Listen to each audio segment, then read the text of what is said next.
साथियों, इस वीडियो के अंदर जो आप स्क्रीनशॉट देख रहे हैं वो भारतीय जनता पार्टी के असम के मंत्री हैं, बड़े नेता है और उनका नाम अशोक सिंघल है।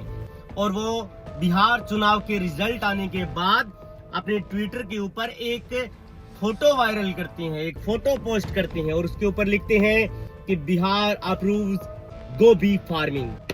अब आपको ये देखने में सिर्फ एक गोभी का खेत लग रहा होगा, सोच करके देखिए इसके पीछे कितना बड़ा राज है, कितनी बड़ी साजिश है।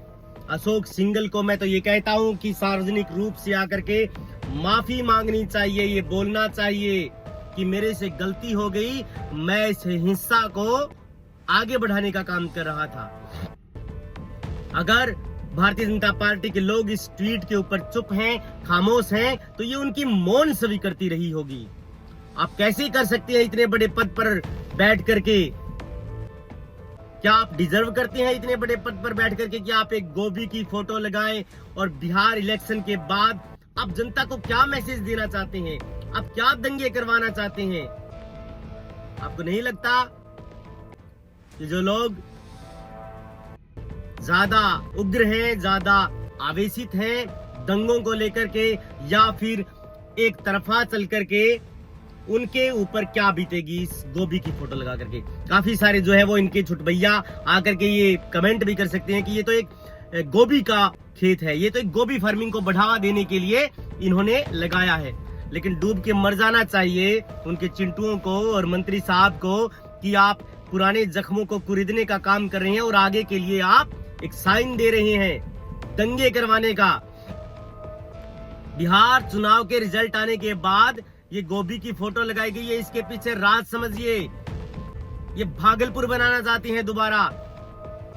साल 1989 में भागलपुर में जो दंगे हुए उसमें 1100 से 1500 लोग मारे गए थे और वहां पर पुलिस प्रशासन के न पहुंचने पर ये कहा गया कि आप मुसलमानों को मार दीजिए, जहां पर वो बहुतायत संख्या में है।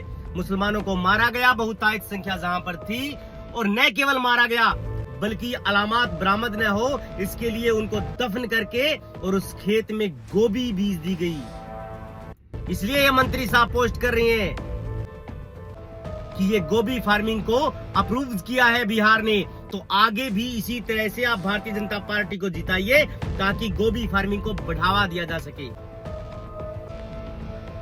हालांकि इसके ऊपर कोई कार्यवाही इसलिए नहीं हो सकती क्योंकि ये एक प्रकार से ऐसा दिख रहा है, प्रतीत हो रहा है कि आप गोभी फार्मिंग को बढ़ावा दे रही हैं। आपको लगता है कि कोई भी गोभी फार्मिंग की ट्वीट कोई मंत्री लगाएगा बिना किसी योजना के, बिना किसी मुद्दे के, और वो मिलियंस तक चली जाएगी? क्या ऐसा संभव है?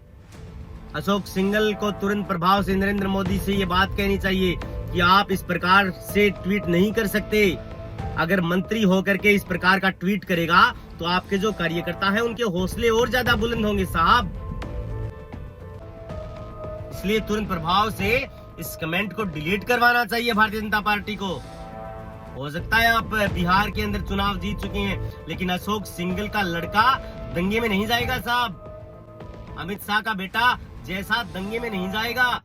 वो आपसे दंगा करवाना चाहते हैं, वो आपका वोट बैंक खींचना चाहते हैं, करने धरने को कुछ नहीं है। लेकिन नफरत इस कदर हावी है कि ये लोग भागलपुर बनाना चाहते हैं। ये लोग कल को गोधरा और गुजरात को लेकर के भी जो है कोई भी जो है वो स्वीपिंग रिमार्क्स दे सकता है, 84 को लेकर के दे सकता है कि दंगे उस सन में हुए थे। इसलिए कोई भी ट्रेंडिंग टॉपिक दे करके इस प्रकार से बढ़ावा देने का काम कर सकता है। आतंक को बढ़ावा देने से आपका और मेरे का सभी का नुकसान होगा साहब। आप विकास की बात करिए, आप पॉलिटिक्स में बेटरमेंट लेकर के आइए। एक मंत्री जो है वो गोभी की फोटो लगा करके ये कह रहा है कि बिहार ने मान्यता दे दी है गोभी फार्मिंग को।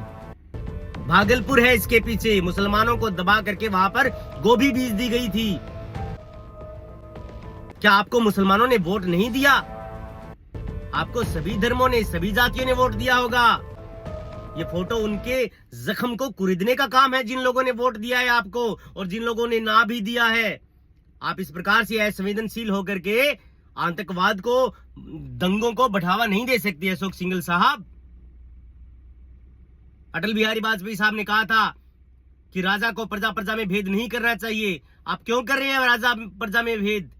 प्रजा प्रजा में क्यों भेद कर रहे हैं आप? ये ट्वीट एक प्रकार से इनका साइन है कि ये उसी मूल मंत्र पर चलने का काम कर रही हैं जिनका एजेंडा शुरू से ही यही रहा था। और कोई भी ट्वीट नहीं कटवा रहा है। कमाल की बात है, लोकतंत्र के अंदर दंगों को इतनी जगह दी जाती है। सेम। Thank you.